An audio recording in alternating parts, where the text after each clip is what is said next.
La 4G Batelma vous présente Ni Vavao. La vache qui rit. Manoatra ho anao ny vaovao. La vache qui rit. Au final, tu as tout loin de nous. Retrouvez vite vos outils disponibles chez notre showroom et site internet www.batimax-mada.com. Batimax, la qualité au meilleur prix. Manolotra anao ny fampahalalam-baovao. Le pack Gold incluant l'internet 4G en illimité, plus 35 chaînes TV à 189 000 arrières seulement, le box Wi-Fi et le décodeur sont offerts. Blue Line. Manolotra ho anao ny vaovao.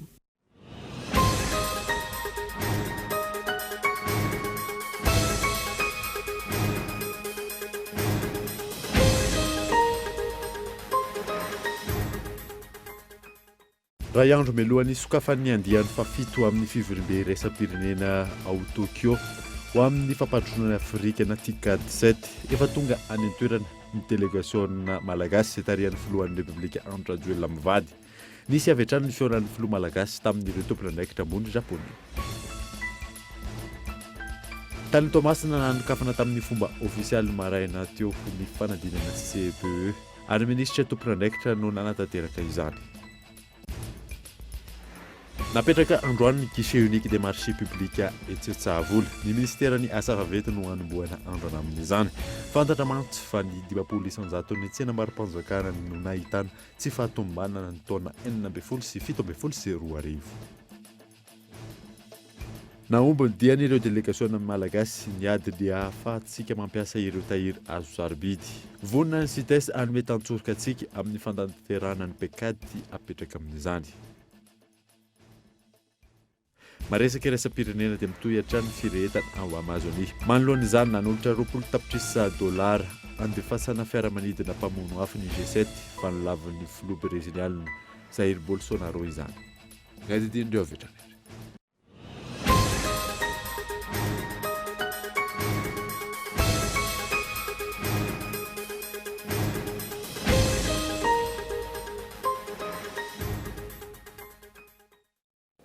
Salantra tompoko lasy tompoko vafotoana vaovao eto amin'ny Kultivika manasanao ary anaraka izany hatramin'ny farany.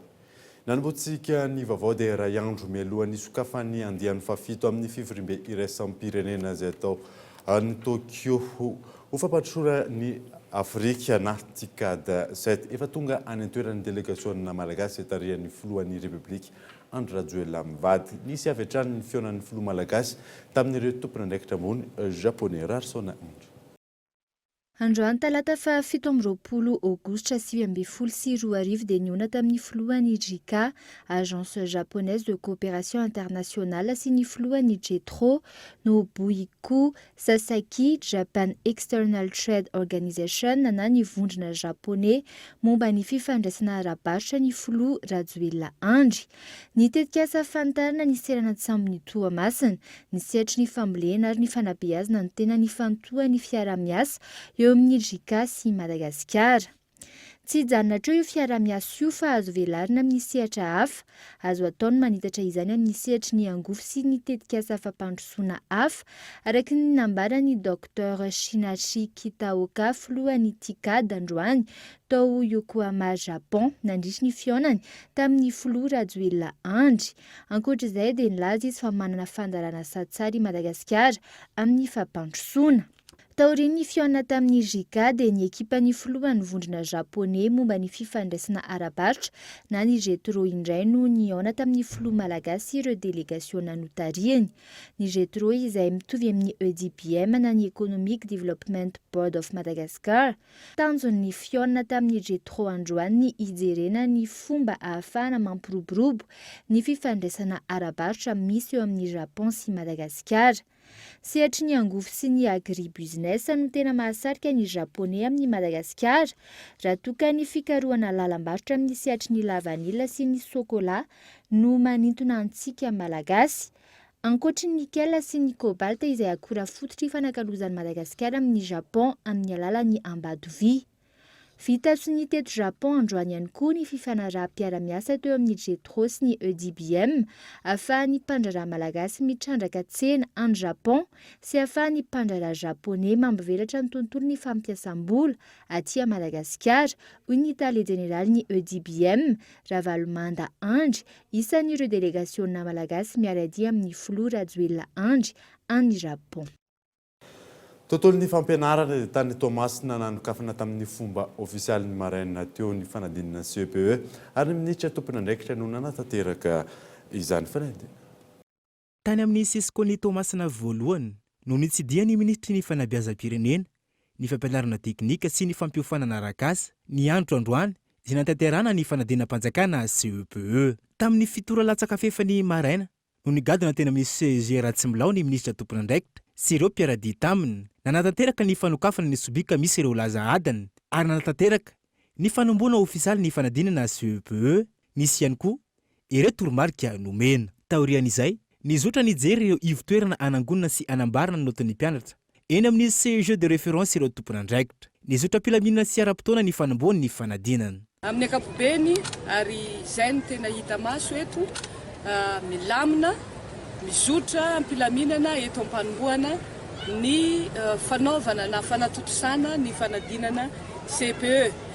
Tonga ny lazadina rehetra ny ministra no nanokatra azy voalohany, ny mpianatra tonga daholo izay hotrony ray aman-dren'ny mpianatra, ny efitrano sy ny dabilio andraisana ny mpianatra dia efa misy laharana voamarika amin'izany daholo. Ho an'ny Sisko Tomasina voalohany misa 577 ireo mpiadana, raha toka 70 kosa ireo ivotoeram-panadinana.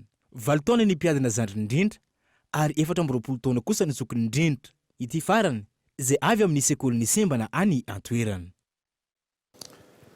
Fatotosa tampilaminana ny fanadinana CPE izay nitanterana androany manerana ny Madagasikara. Saika tsy nahitana olana avokoa ny fitoeram-panadinana rehetra tamin'izany mampiona ny kodoarso. Naneno tamin'ny fitora sasany maraina tsy diso ny kiririoka izay niantso ireo mpiadana hiditra ny trano-panadinana raha toka tamin'ny 7 ora maraina no nanomboka ny fanokafana ny laza adina nanomboa ny fanadinana ho an'ny foibe-panadinana rehetra nanatanterana ny CPE ho an'ny tamin'ny ity androany ity. Nizotra tampilaminana tsy nahitana sampona avokoa ny fiatrehan'ireo mpianatra ny laza adina raha ny nambaran'ireo lehibe ny foibe-panadinana nanontaniana. Zotra tsakasanao, zotra tsara, tsisy remarque négative aloha eto. Raha ny candidat eto aminay dia 2527 no candidat inscrit, dia 2432 no présent ary 95 no absent. Amin'ny ankapobeny zany dia tena nilamina tanteraka mihitsy dia nisy olana firy. Tsisy tara mihitsy zany izy fa tonga aloha amin'ilay ora voatontro zany zareo.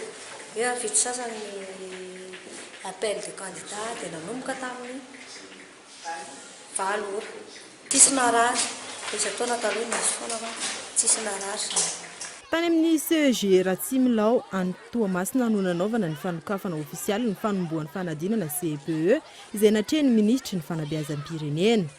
Mpianatra mitontaly 7,774 sy 2 alina sy 10 hetsy no nisoratra anarana ho amin'ny fanadinam-panjakana CPE tamin'ny ity taom-pianarana 72 ity izay mizarazara ho amin'ny foibe-panadinana misa 7 sy 7 sy 2 alina manerana Madagasikara.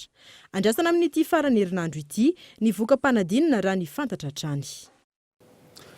Fatony fanao isa-taona nanolotra fiara malo ny teo anivon'ny commune Ambonivohitra Antsirabe nitaterana ireo mpianatra anala fanadinana CPE. Tsy ny CPE ihany fa isy ihany koa ny fitaterana ho an'ireo izay anala BEPC sy baccalauréat fanadinana. Tao anatin'ny 7 taona nisy hatrany hetsika fitaterana ireo ankizy avy any ambanivohitra ataony ben'ny tanàna Razanak'olona Paul hanalana ny fahisairanany ireo ankizy izay lavitra ny toerana naovana fanadinana. Indrindra natao ihany koa hanampiana ireo ray aman-dreny. Ny ben'ny tanàna izay nirary sosahady ireo mpanala fanadinana rehetra. Androany zao eto amin'ny PP Karmali zany fa vedabe ny ankizy voatitra dia ambanandalo mijery hoe tonga somatsara ve le ankizy dia tonga somatsara fa ny tany talata nisy fahatarana kely angamba le ray aman-dreny mitebiteby dia mba somary nisy lasa lomona izany aza betsaka ihany ny entin'ny bus.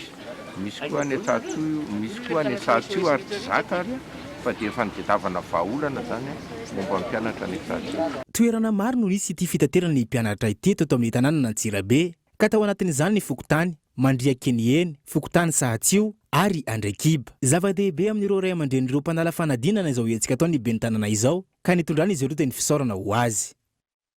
Fa zava-dehibe ho an'ny ankizy mpanala fanadirana CPE ny fanotronan'ny ray aman-dreny tamin'ity androany ity. Betsaka tamin'ireo mpianatra no safidin'ny sakafo teny amin'ny foibe mpanadinana mampiona Rakoto Arson. Fanadinam-panjakana azahoana ny mari-pahaizana voalohany eny amin'ny fampianarana ambaratonga fototra ny fanadinana CPE. Tsy ambanin-javatra ho an'ny ray aman-dreny araka izany ny nanome lanja manokana ity androany ity ho fampahirezana ireo ankizy kely ireo raha ny fanazavana. Saika tazana ny andriny zanany teny ivelany foibe mpanadinana avokoa izy ireo, nandrindra ny fotoam-panadinana ho an'ireo zanany. Tamin'ny maraina zao nanatitra anazy dia tafiditra tany am-pianarana izy.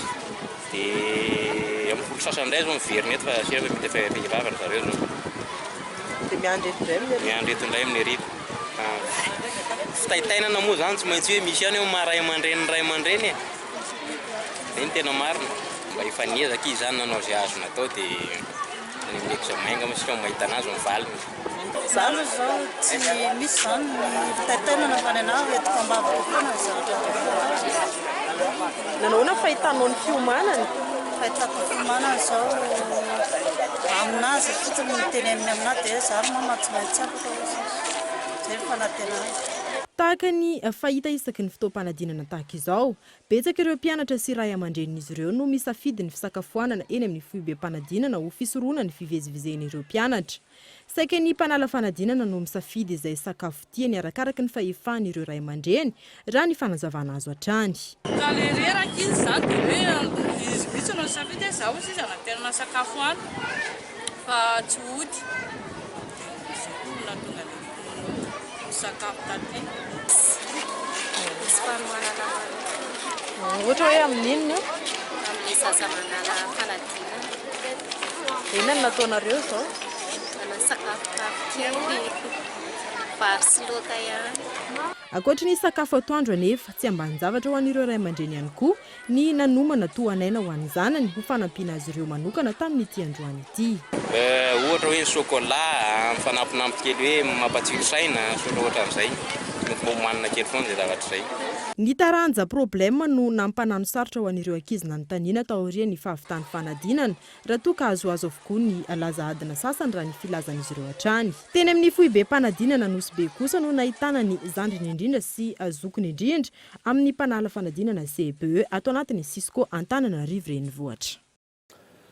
Fanamoaka fanambarana ho fampatsiahivana ny daty hanaovana ireo fanadinam-panjakana amin'ny fampianarana teknika sy arak'asany ministera tompon'andraikitra io hariva io. Ny alatsinainy faharoa sy ny talata fahatelo ny volana septambra izao ny fifaninana idirana amin'ny kilasy voalohany amin'ireo lycée technique et professionnel.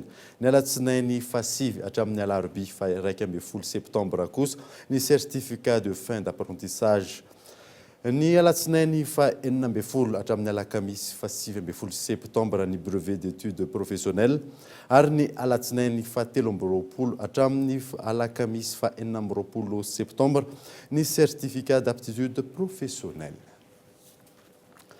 Lafim-baovao hafa kosa indray dia mizara telo mazava tsara ny firotsako vidiana azo raisina amin'ny fifidianana communal izay anomboka ny alakamisy ho avy izao. Afaka manatanteraka fampelezan-kevitra koa ny fikambanana raha toa ka mifanaraka amin'ny satamfe azy ireo izany Henri Florio. Hanomboka ny alakamisy fa 7 aogositra izao ny fandraisana ireo antota-taratasy filatsahako fidiana ho ben'ny tanàna sy mpandolo-tsaina ny tanàna manerana ny Nozy. Araka ny voalazan'ny lalàna, mizara telo mazava tsara ny filatsahako fidiana azo raisina sy azo ekena ao anatin'ny fifidianana ben'ny tanàna sy ny mpandolo-tsaina ny tanàna ity. Voalohany dia ny filatsahako fidiana atolotry ny antoko politika. Dia ny faharoa filatsahako fidiana atolotry ny vondrona antoko politika, groupement de partis politique. Ary ny fahatelo farany dia ny filatsahako fidiana amin'ny anarany tena manokana.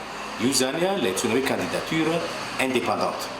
Ny ankoatran'izay, zany hoe ny filatsahako fidiana izay atolotry ny fikambanana, association na ny ONG na ny zavatra hafa mitovy fireana amin'izany dia tsy azo raisina ary tsy ho azo ekena satria zay ny voalazany lalàna. Na izany aza azo ny fikambanana nataony manao ny fampelezan-kevitra raha toa ka mifanaraka amin'isa tamin'ny fen'ny fikambanana ny fanaovana izany raha ny fanazavany ny filoalefitry ny seny hatrany. Ny filatsahako fidiana no tsy ekeny lalàna ho atao amin'ny anarana fikambanana fa ny fampelezan-kevitra kosa sy ny fanoana raha ohatra ka manaiky ny anaovana an'izay ny sata mifehy an'ilay fikambanana dia malalaka ny fanaovana fampelezan-kevitra ho an'ny rehetra izay manana zoanao an'izany eto amin'ny tany sy ny firenena. Araka izany isokatra manomboka ny alakamisy fa 7 aogositra amin'ny 9 ora maraina hatramin'ny alakamisy fa 12 ny volana septambra 2024 amin'ny 10 ora hariva ny fametrahana ny antota taratasy filatsahako fidiana ho ben'ny tanàna sy fandolotsaina ny tanàna eto amintsika izay. Fanapetraka androany ny guichet unique des marchés publics ety Antsavola, ny ministerany asa vaventy no anomboana andrana amin'izany. Fantatra fa 50 isanjato ny tsenam-barim-panjakana no nahitana tsy fahatombanana ny taona 14 sy 17 Michel Arnarzona. Isany ahenona resabe ny anivo ny sampandraram-panjakana ny tsenam-barim-panjakana raha ny antotany savoray ny taona 14 sy 17 isanjato ny tsenam-barim-panjakana no ahitana ny tsy fahatomombanana. Fa raha ny tena irrégularité matetika misy moa zany dia ny tsy famoahana an-gazety ny tolotrasa ataon'ny ministera ka miteraka olana izy amin'ny fahafantarany rehetra ny ataontsika hoe amin'ny transparence amin'ny marché public zany manjary olombitsy no mahalala n'ilay tolotrasa rehefa tsy mivoaka gazety le izy. Etsy ankilany ankoatra ny olana ny tsenam-barotra isan'ny olana tsikatra ihany koa ny tsy fahatratrahana ny taux d'absorption raha ny antotanisa tsy mbola nahatratra ny 800 izany ho an'ny sehatra rehetra saika mandina ny 70 isanjato avokoa antony sy ny fanatsarana ny fanaraha-maso. Maninona moa no ilaina ny antsarana n'izany taux d'absorption zany ny fanaovana investissement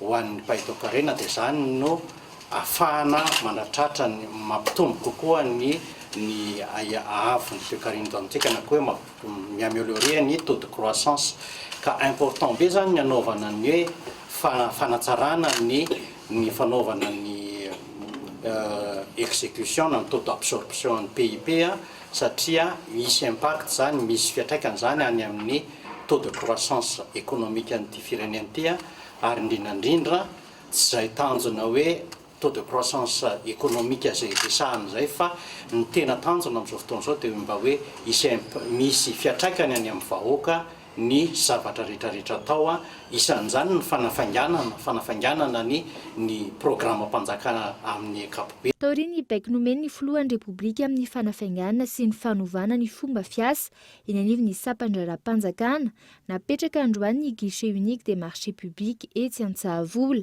Ny ministerany asa vaventy no anomboana ny andrana ary manomboka eo dia ao anatin'ny 4 ora no hivaly ny fikirakirana taratasy.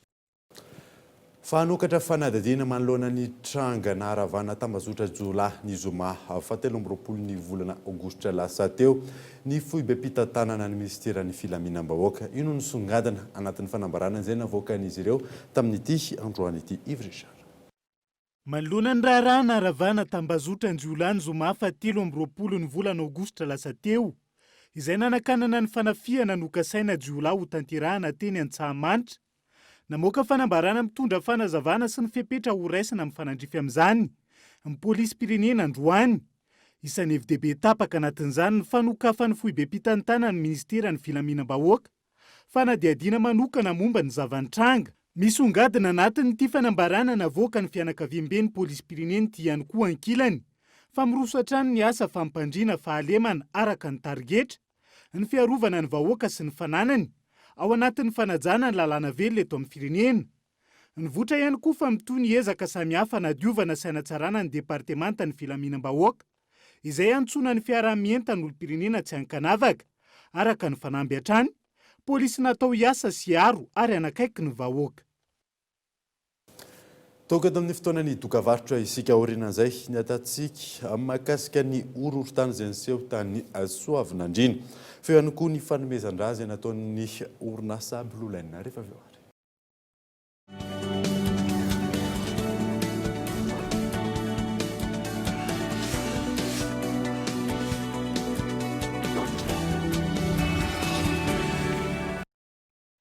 Les amis, c'est la rentrée. Ça va être la fête des bics. Vérifions que tout marche bien. Rassemblement.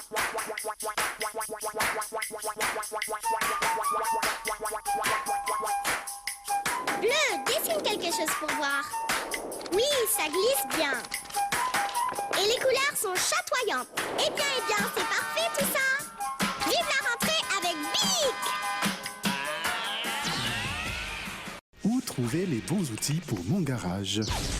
Chez Batimax, nous disposons de larges gammes d'outils mécaniques et divers matériels et équipements selon vos besoins. Des produits de qualité, fiables et durables comme des générateurs de marque Eco, compresseurs, caisses à outils, tréteaux, cric hydraulique, nettoyeur haute pression. Retrouvez vite vos outils disponibles chez notre showroom et site internet www.batimax-mada.com. Batimax, la qualité au meilleur prix. Oui, appel vers tous les opérateurs.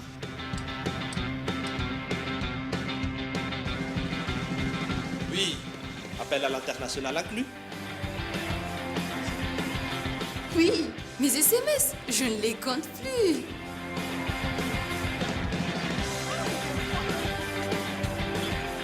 Et oui, l'Internet à la vitesse 4G.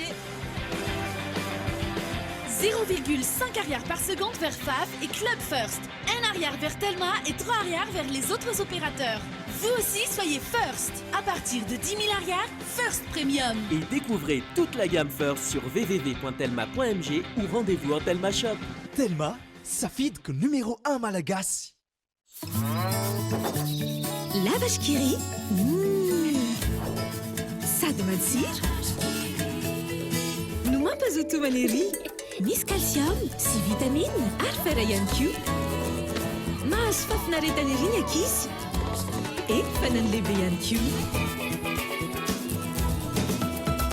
لا باش كيري وفناش تنتوتو نواجناو.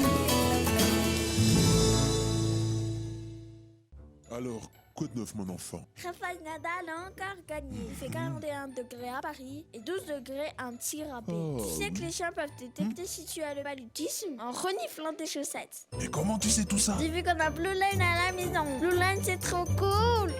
Avec le pack Gold incluant l'internet 4G en illimité, plus 35 chaînes TV à 189 000 arrières seulement, les box Wi-Fi et le décodeur sont offerts. Et en ce moment, gagnez jusqu'à 5 Go de bonus, valable 24 heures sur 24 pendant 30 jours pour les offres prépayées internet. Blue Line. Geox, Puma, San Marina, Unisa, Tamaris, Guess, Minelli, JB Martin, Adidas, Fossil, Asics, New Balance et Ralph Lauren. Boutique Le Coin des Marques, un grand choix de parfums, montres, sacs et chaussures de marque. Alors, venez découvrir notre boutique Le Coin des Marques, des articles de marque pour hommes, femmes et enfants. Le Coin des Marques à Faravouch, téléphone 033 71 848 68.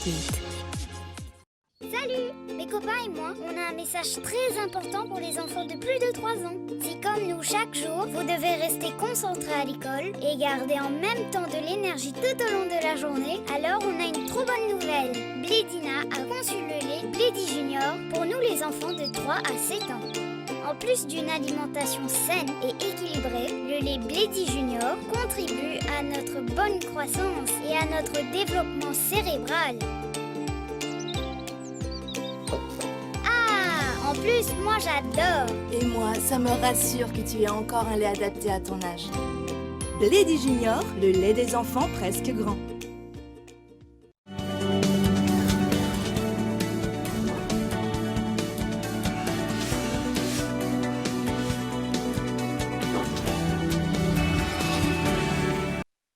Manambahiny sampana fampalalam-baovao amin'ity alina ity tsisy fandriamato raha manatsy toaina andriaparany zay tompon'andraikitra isan'ny tompon'andraikitra amin'ny fikarakarana ny fahatongavam-pampariamasina eto Madagasikara. Miarabanao fantaninina apetrako aminao voalohany maro ireo mpizaika ho avy amin'ny hoe fahatongavam-pampariamasina io ao amin'ny kianja amin'ny fandraisana amin'izany soa mandrakizay. Misy ny sakafo ao anatin'izay ahoana ny azo resahana mahakasika ny hoe hani-masaka ao atoerana. Miarahaba namana mpanao gazety miarahaba ny mpijery ny Kolo TV. Manakaiky tokoa ny fotoana tongavam-pampariamasina eto Madagasikara. ao anatin'ny fikarakarana zany indrindra ary ny komity mpandrindra amin'izao fotoana izao a dia ny resaka momba ny sakafo no antiaterina amintsika indray androany. Momba ny sakafo a dia misy lama manokana efa napetraka eny a dia misy zany mpivarotra sakafo efa maty anina izay mbola arahana fiofanana manokana izay no afaka mivarotra eny. Ny antony a dia mila mitandro isika amin'ny resaka fahasalamana satria olona amina amanetsiny amina tapitrisany no avy eny a dia mila tandrovana mandrakariva ny ara-pahasalamana tsy sanatria isan'izay fanapozinana ara-sakafo izay. Dia izay zany a moan'itsika mpizaika rehetra ho avy eny a dia misy sakafo amin'ny vidiny amin'ny efa mividintsika rehetrarehetra eny a efa nizahana amin'ny fampiresana ireo restaurateur matianinareo a dia efa samy maika fa hanao an'izay sakafo amin'ny vidiny efa mividin'ny olona rehetra zay a mba tsy hanany sarotra ny fampisakafoanana antsika eny a soa mandrakizay. Dia ahoana kosa ny hoe raha olona hoe inona ny tokony ho ataony raha hoe misy hoe te hivarotra hani-masaka eny an-toerana? Raha ohatra ka andeha hivarotra eny a dia ny voalohany indrindra aloha tsy tokony ho tarany amin'ny zoma. Ny zoma zao zany a 30 aogositra ny fisoratanao anarana manatony ary amin'ny meuble CMA dia porte 306 a bâtiment farany indrindra eo 67 hectares eo. Dia entsika zany makany andinindininy a momba an'izay a ahafahantsika mivarotra eny.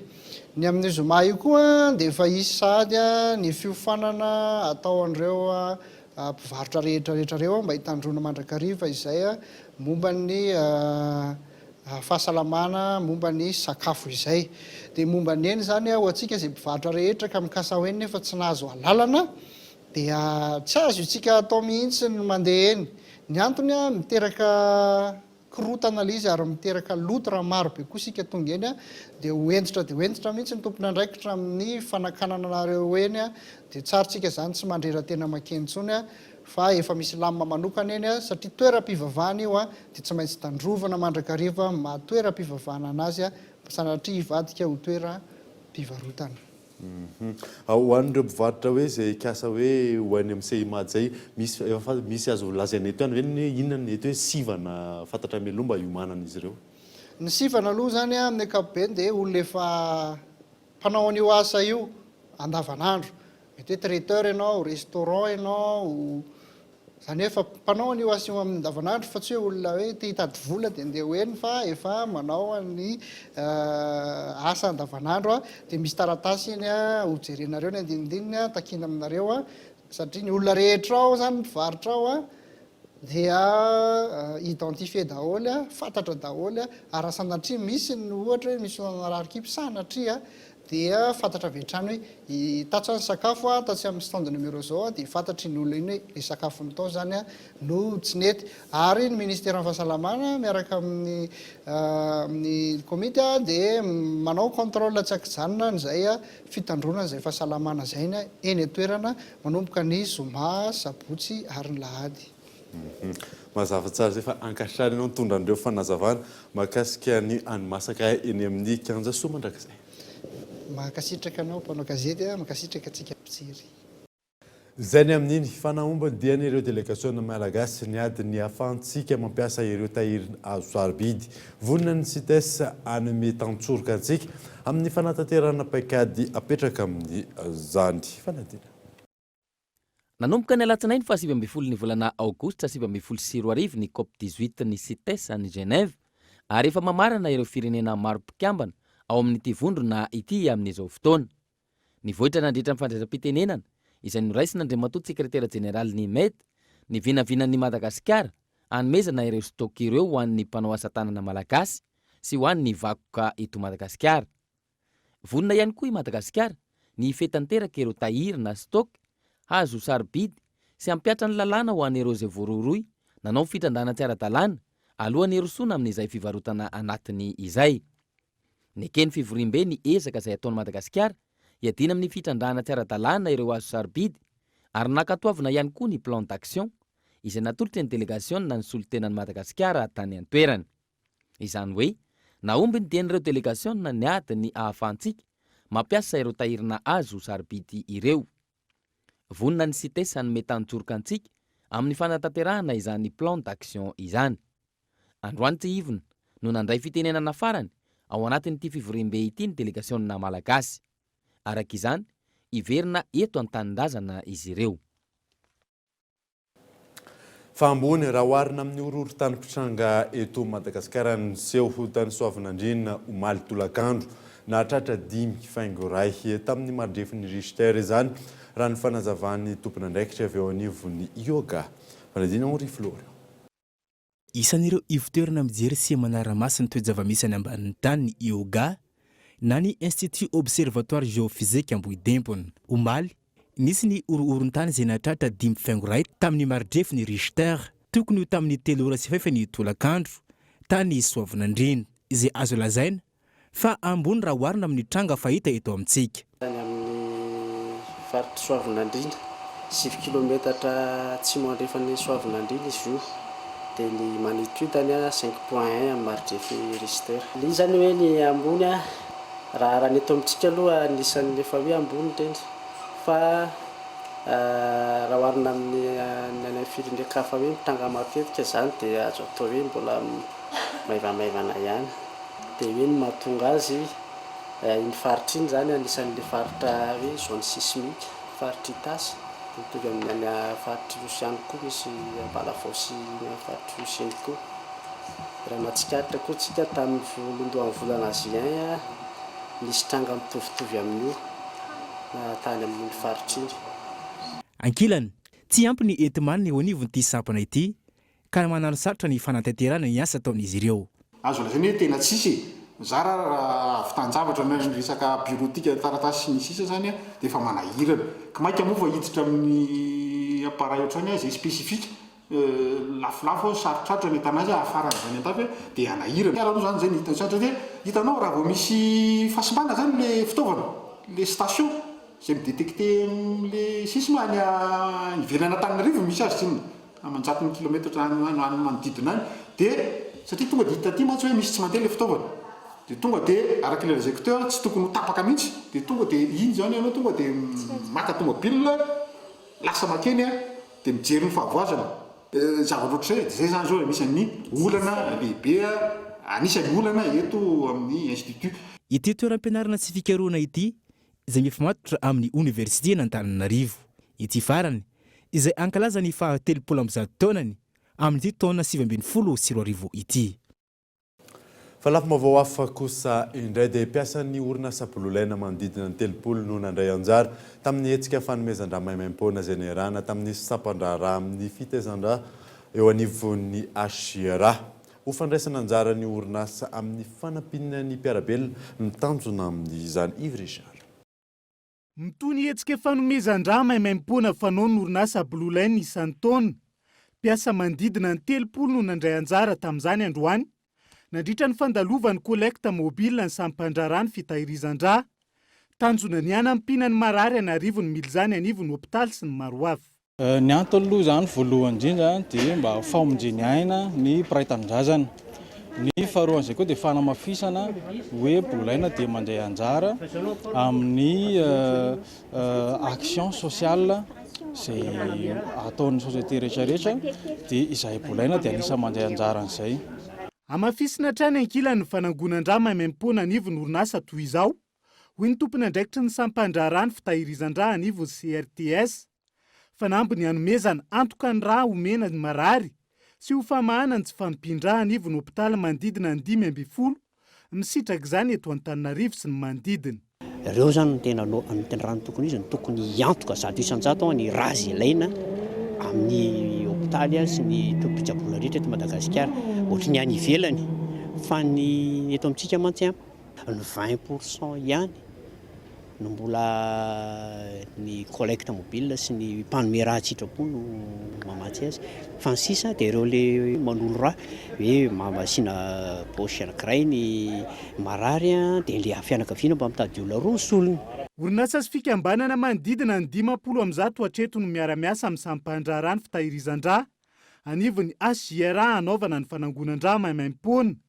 mbola tsy masehaka ny vilana ra izay tafiakatra 2 alina paosindray isan-taona zany ho an'Antananarivo ka andrasana ny fiaraha-mientany rehetra. Androany no tontosa tetsy amin'ny foabetoerany Blue Line Androno aby route Tic Somazel ity hetsika ho fanomezan-drano maimaimpona nataony mpiasa ity.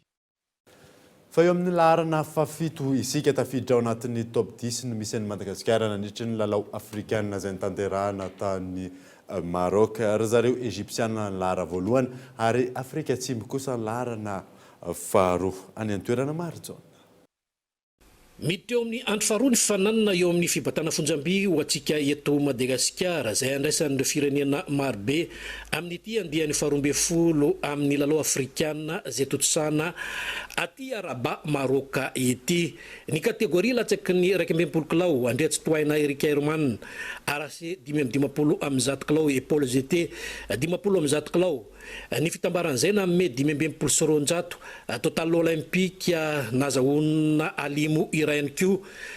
Teo amin'ny kategoria latsaky ny 17 kilao ihany koa Andriatsy Toaina Tojo RC 230 kilao et Paul GT kosa dia tsy nabata izy ary nazahoany volafotsy iray izany. Jules Antonio dia nahazaka hatrany amin'ny 15 kilao et Paul GT kosa 20 kilao. Ny fitambaran'izay nanomeny 130 sy 200 kilao. Ny total olympique alimo iray. Izay no vokatra tao anatin'ny fibatana fonjam-by tao anatin'ity andro faharoa ity. Hatreto aloha dia mbola tsara ny vokatra ho antsika eto Madagasikara ao anatin'izay fifananana izay. Fa eo amin'ny atontondro kosa indray dia niditra teo amin'ny ampaefadalana ihany koa nomenjanahary itony tao anatin'ny latsaky ny 12 kilao. Ny fanandrina tamin'ny Mohamed Rajab Botsone izy ity. Teo amin'ny fidirana faharoa no latsaka tanteraka nomenjanahary itony ary tsy maintsy natsahatra ny mpitsara. Izay lalao izay. Vita teo zany ny fananana ho antsika teto Madagasikara tao amin'ny atotondry. Teo amin'ny latsaky ny 12 kilao sy ny 17 kilao satria dia tany any ampavalon-dalana dia fanintsana ihany koa Marco Jérôme tao anatiny izy ity. Tsara mampafantatra fa saika nitaraina avokoa moa ny firenena maro isan-karazany tao anatiny to fananana itony satria dia tsy araky ny lanja izay niaingana tany anatin'ny firenena no natao taty fa dia niakatra izay lanja izay. Ny antony dia noho ny fikarakarana ho izy ireo tao anatiny tony fananana anisan'ny goavana aty amin'ny faritra Afrika ny atotondry. Fa ho an'ny taranja fototra atletisme kosa indray niakatsehatra teo amin'ny lalao katoko ny famaranana ho an'ny 100 metatra Claudine Anjarasoa ary ninona tamin'ireo anisan'ny goavana aty amin'ny faritra Afrika. Tany amin'ny larina fahenina nefa no nisy ny filaharan'ny tsika teto Madagasikara tao anatiny izay 100 metatra izay. Laiganiana Zina Bas no nitondra ny larana voalohany ary voaositra nahazo ny medaly volamena rehefa nahavita tao anatin'ny 12 sekondra sy 13 apahazatony. Narahan'ilay Egyptianina Bassa Emida nahavita 12 sekondra sy 12 apahazatony. Tany amin'ny larina fahenina no nahitana ny Claudine Anjarasoa ho antsika teto Madagasikara 12 sekondra sy 10 apahazatony. Hatreto zany dia mikatona ihany koa izay azakazaka ho an'ny 100 metatra ho antsika eto Madagasikara izay. Raha atao ny jeritodika ho an'ny filarana amin'ny akapobean'ny vonjomaika eo amin'ny fandrombahana ireo medaly ho an'ny volamena sy ny volafotsy ary ny alimo. Ry zareo Egyptianina no mitahana ny larana voalohany manana volamena 30 ary volafotsy 70 sy alimo 12. Ry zareo avatsy Afrika Atsimo no mitahana ny larana faharoa 12 volamena 17 volafotsy ary 14 ny alimo. Maroka mitahana ny larana fahatelo 13 ny volamena ary 15 volafotsy 13 ny alimo. Algérie no fahaefatra 13 volamena 14 volafotsy ary 15 alimo. Tunisie no mitahana ny larana fahadimy samy 12 avy ny volamena sy ny volafotsy ary 13 ny alimo. Nigeria no fahaenina volamena 10 12 avy ho an'ny volafotsy sy ny alimo. Isika eto Madagasikara no larana fahafito manana volamena 4 volafotsy 3 ary alimo iray. Maurice kosa no larana fahavalo volamena 4 volafotsy 3 ary alimo 3. Côte d'Ivoire manana volamena 3, volafotsy 2, alimo 5.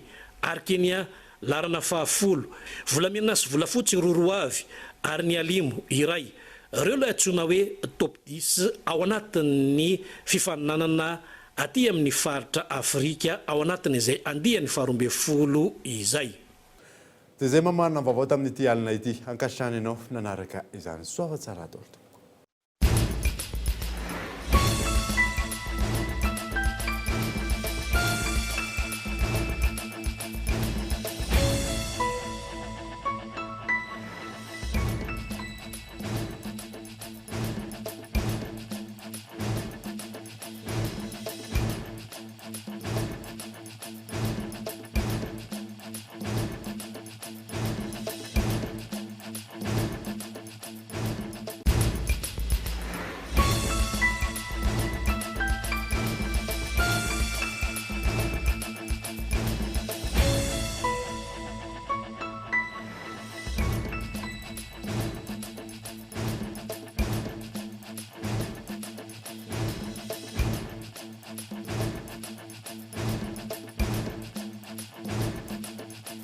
Le journal vous a été présenté par le Pack Gold, incluant l'Internet 4G en illimité, plus 35 chaînes TV à 189 000 $ seulement, le box Wi-Fi et le décodeur sont offerts. Blue Line.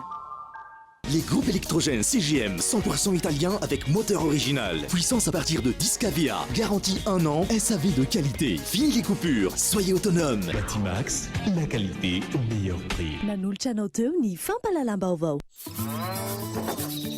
Lavage Kiri. Narainao teo ny vaovao miaraka amin'ny Lavage Kiri. Mahafinaritra ny tontolo andronao. La 4G by Telma vous a présenté ny vaovao.